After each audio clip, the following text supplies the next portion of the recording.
Hello, welcome to GOT. Today we're going to talk about foldables, as you can see here, from the Surface Duo on up to the modern day Z Fold 7. In this video, we're going to cover a lot of the differences so you know which one is best for you.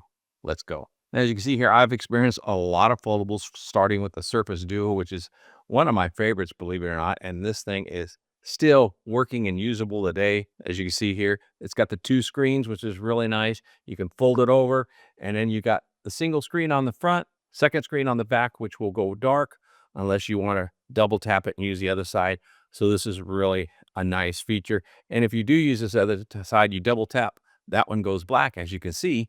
And then you have an exterior camera that you can use on the flip side right there. Of course, it's just a little 13 megapixel camera, so it doesn't do a whole lot for you. Then when you flip it around, you can double tap and it comes back. That's pretty cool technology for back in the day. And this was back in what, 2020 when I first got it. So that's about 5 years old. And the thinness of this thing is incredible. Look how thin that phone is. I just wish Surface or Microsoft never gave up on the Surface Duo and kept going, because of course we all know they made a Surface Duo 2, which to me was not quite as unique as this thing, having no bump on the outside, which is a really great feature. This thing is so small, so thin, so light, and so versatile. When you use it and prop it up like this, you actually have full-size screens. It has a touch sensitive power switch as well. And when you set it up like so, you can use it like a laptop. As you can see here, everything switches over. And if you open up the particular app that you want to use, sometimes you can just use the bottom as a controller and watch the top one if you're using an emulator and playing games. What a great and wonderful device this was in its day. And, you know, I say in its day, but it still works really well today. Here, I can open up Gemini, and I can use a Gemini app. See, it went to that side. I guess that's the last side I had it open on. And what's really cool is you can ask it questions. What is the processor in the Surface Duo? The original Microsoft Surface Duo is powered by a Qualcomm Snapdragon 855 processor. So you see there, it actually work. You could use AI on it today through the different apps. And of course, you can always browse the web here on the other side if you want to. So you could do multifunction or multitasking on this device really nicely. And when you turn it like this way, the apps actually adjust for you right in line with it as well. I mean, there's just so many things we could go over and I could talk about. This is just such a great phone, and I wish they never quit on us and continued making this device. But if you watch the news and watch future videos from here, you'll see that Apple is kind of mimicking this size as well, and will be releasing their first fold at the end of next year. So the influence of this phone has gone a long ways. And that's the last we're going to talk about it in this video. We're going to go ahead and focus on these here, which we're talking about the OnePlus Open, the Pixel 9 Pro Fold. Here in the middle is the Honor Magic V3, the Vivo X Fold 5, and over here is the Z Fold 7. Hey, I want to take a quick second and tell you how much I appreciate you watching this video as we look at the differences between all the different foldables that are out there. If you got something out of this video, show me your appreciation by smashing that like button down below. And if you haven't subscribed, make sure you do so you don't miss out on any further content. Let's get back to the video. These two down here being the newest, just released last month. And then the Honor Magic was last year. And I believe these two were close together. However, I think the OnePlus Open did release just before, or was it just after? Y'all can check me on that. Then the Pixel 9 Pro Fold. So I'm going to break this up to 5 or 6 different categories where we talk about all the phones and what's different, so you have a better idea what works best for you. Let's start with the look and feel and how these things differ from one another. So starting with, we'll look at the Pixel here and the OnePlus Open. So the Pixel, as you can see here, it's a really nice screen. And let's get back to the home screen here. And it's wider than most of the rest. And same with the OnePlus Open.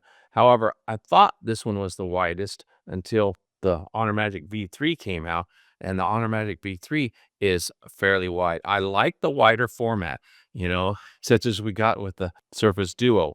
I do like the format.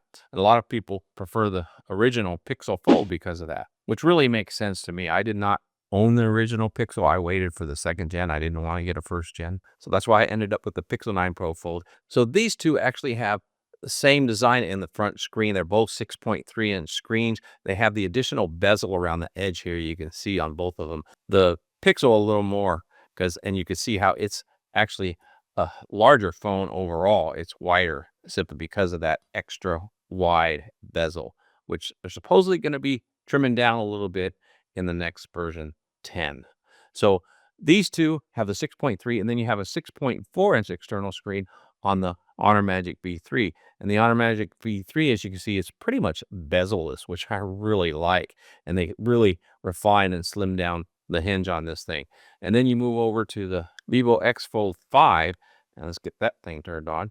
And it, again, barely any bezel on the front of that thing, which is really nice. And then you got the Z Fold 7 right here, which, again, it doesn't have much bezel, but you can still see it's pretty prominent on it as well. Now, these two are considered 6.5-inch screens, with a little bit of variation in points between the two of them. But as you can see, the difference between these two and these other three is they are taller and slimmer, and the Z Fold being the slimmest out of them all. So Samsung's still not quite getting away from their slim front screen design fully as the rest of these others have already. Now, my personal preference is the wider screen on these three, simply because you have more space between the apps. So now while we got them all up here, let's go ahead and talk about the front screen.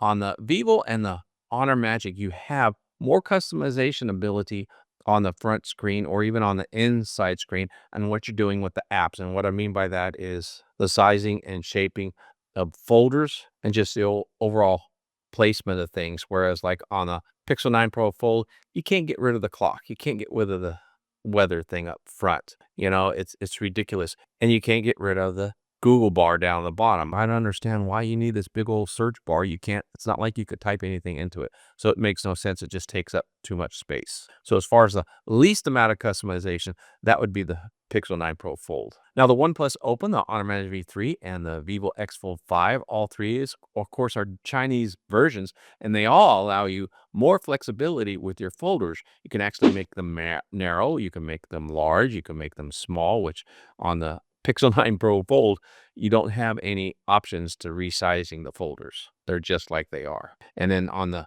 Z Fold, you can actually resize the folders, but you can't reshape them like you can these other three. Now on the Z Fold and the Honor Magic V3, you have customizable widgets. In other words, you can do stackables where you can put more widgets right on top of the other to save space. For example, you can see here in the Samsung, you've got widgets where you could just swipe right to left, or stackable. You can swipe and use whichever one you want to use. And then on the Honor Magic V3, they're stackable and they go up and down, so just a little bit different direction.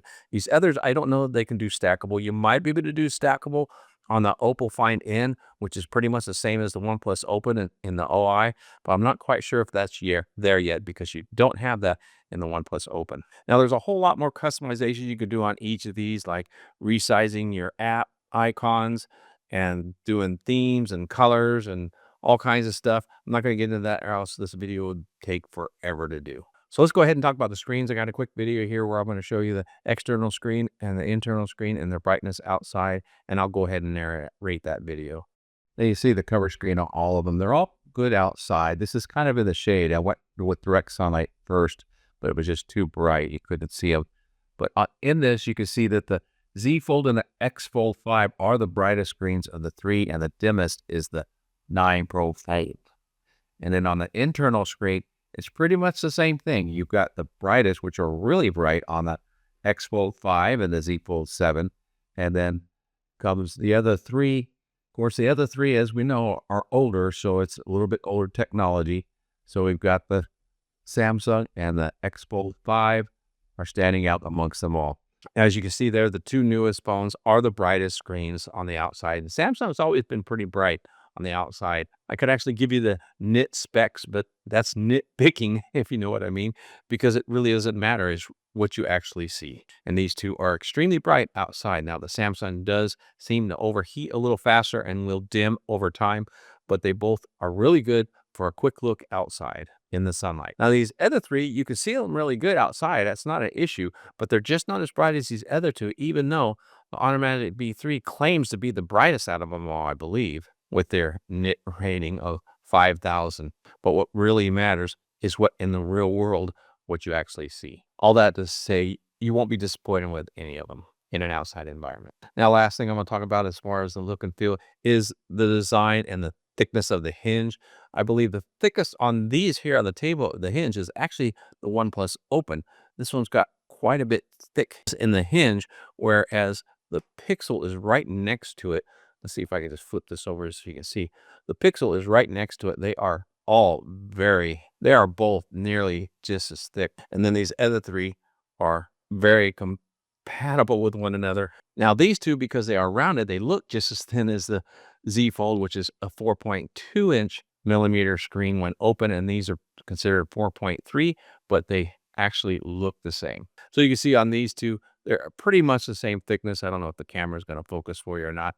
I do a more thorough comparison on some other videos on all of these, so you might want to check those out if you want a better look at the size difference and some comparisons. Now, all that to say, they're all pretty much just as thin. So as far as weight, you have the lightest one here at 215 grams, 217 grams here, but actual weight, I've measured it at like 226, which is the same weight as the Automagic B3. And then you have the OnePlus Open, which is actually 239. And then right here is 257.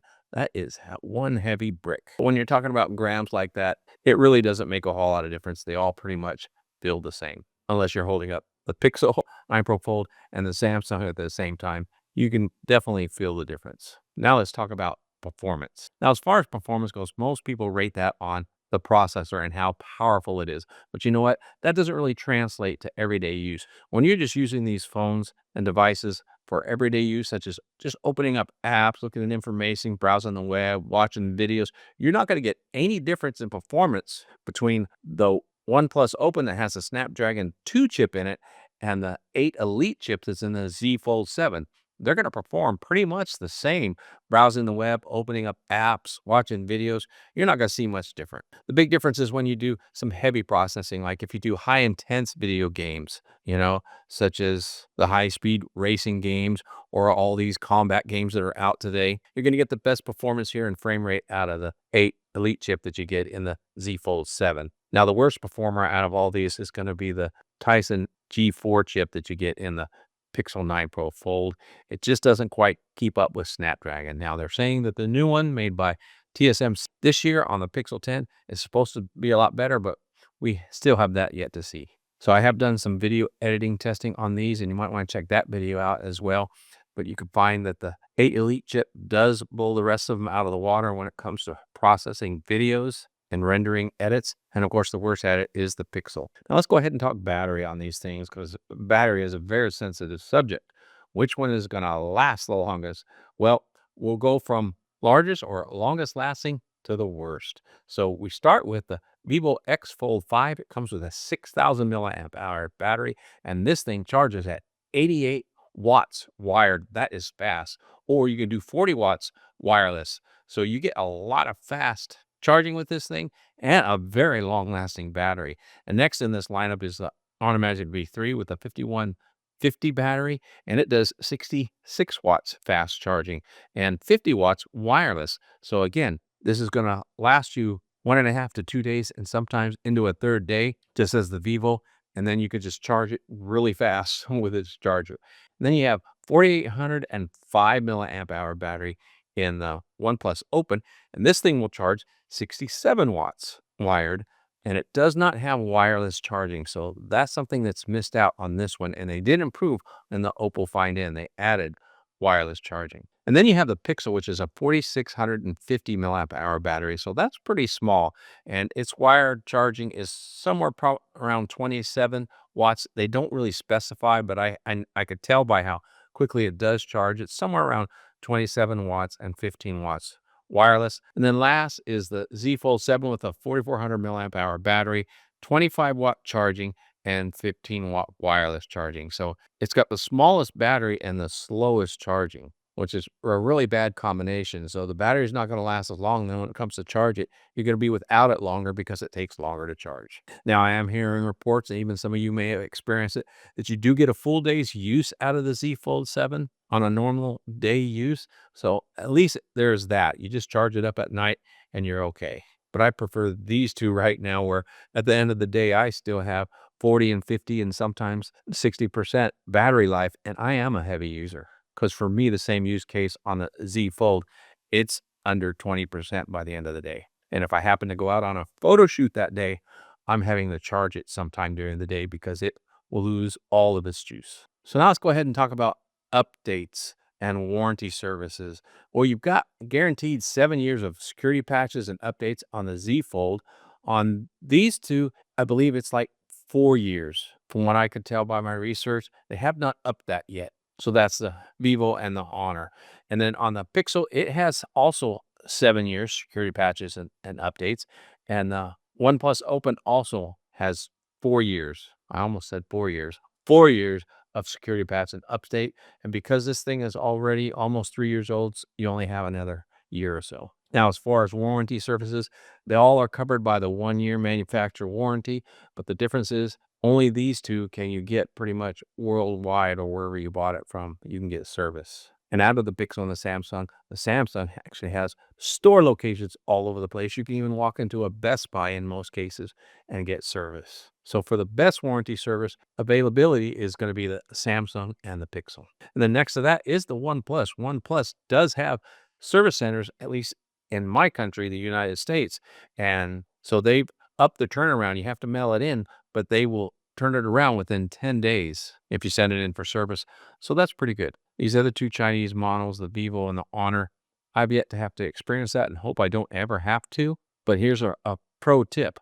I get Allstate insurance on these phones because you can get the coverage where it extends your warranty and also provides accidental damage on these phones. I was able to do that on the OnePlus Open actually before they had all their service centers here, and it worked really well. Allstate went ahead and just refunded me the purchase price of the phone, and I just went and bought another one. And that was because I had a defect in the screen and ended up getting a green line across it. They basically gave me an incident number. I mailed it into them, and within 5 days, they told me they would refund me the money. And within 2 days after that, money was in my account. So like within a week, I had purchased a replacement. Now, there may be other insurance services out there that do something similar. You just need to check that out. Now, let's talk about price on all these things. It does vary. On the OnePlus Open, you can still find that, and you can get this thing really cheap on eBay, for under, I'd say, $500-600, which is a great deal. And the Pixel Pro Fold is still asking $1,800 on their website. That's a lot. Now, the Pixel 10 is supposed to be coming down in price. They're saying $1,599, so it might drop a couple $100. So it'll be $1,600 for the newer one. But still, that's pretty steep. And then you got the Honor Magic and the Vivo that you can get online, but you have to buy it from a service. I get mine from the Average Dad store. You can find them at averagedad.com, and they guarantee you the lowest price out there for these phones. Now, the Z Fold being the newest and the highest price out there, this is $2,000. On the Samsung, I bought it on the special where they gave you the upgrade for free, but still, this phone was $2,000. This thing only comes in 12 gigabytes of RAM unless you buy the terabyte version. So this is 12 gigabytes of RAM. Everything else here on the table is 16, except for the Honor Magic V3. Again, it is 12. These other two are 16 gigabytes of RAM. And from what I understand, RAM makes a difference when it comes to AI. So when it does come to AI, you get the most AI out of the Samsung series because Samsung takes the Gemini AI that you get from the Pixel and enhance it with their own special customized AI features. So you get most of the AI assistance out of the Samsung. And then there's the Pixel. The Pixel, of course, has a Gemini and does a lot of AI features as well, but nowhere near as much as the Samsung. And then these other two do allow for AI assistance as well. They'll help you with the grammar and textual formatting, which is really nice. That's what I use AI for mostly. And then, of course, they do the AI photo edits. All of them do that, where you can erase and do some special things to the photos. So that's nice. The one that doesn't do AI grammar assistant would be the Vivo X Fold 5. I think it may be because they don't have an agreement with Gemini or Google to integrate their service. So it's not integrated in the keyboards or any of the platforms. I haven't heard from anybody that has a global version that has that available either. Now, some have suggested, well, just download the Gemini app. Well, I pay for the Gemini service. I did download the Gemini app and it's on there and I can use its services, but I cannot get it to integrate in even the Gboard. I use Gboard on there so I can customize my keyboard and get everything like I want, but it does not do the assisting like I get with all these other phones. Now I will real quickly open these up so you can see the inside screen because I know some of you are dying for that. So there you go. I got them all opened up and they barely fit on the screen here altogether. But you can see you get this pretty much the same experience on all these where you can split screen and have two apps open up at the same time, very similar to what we had on the Surface Duo. So as you can see there, two apps side by side. Now it's time to hear from you. What do you think of this? Are they all the same to you? Is there any really big difference? What's the major importance of each of these devices for you? Are you looking at cost? Are you looking at performance? Are you looking at cameras, which we didn't even talk about? If you want to know about the camera, you have to check out one of my other videos because they all have great cameras, but there are some that are better than the others. Now, I did do individual tests and comparison on a lot of these phones so far. If you want to see the Samsung and the Vivo against each other, check out this video here. And then once you've seen that, go ahead and browse my library because I have many, many more. And if you don't want to miss out on future content, make sure to subscribe. Until next time, have a wonderful day and God bless.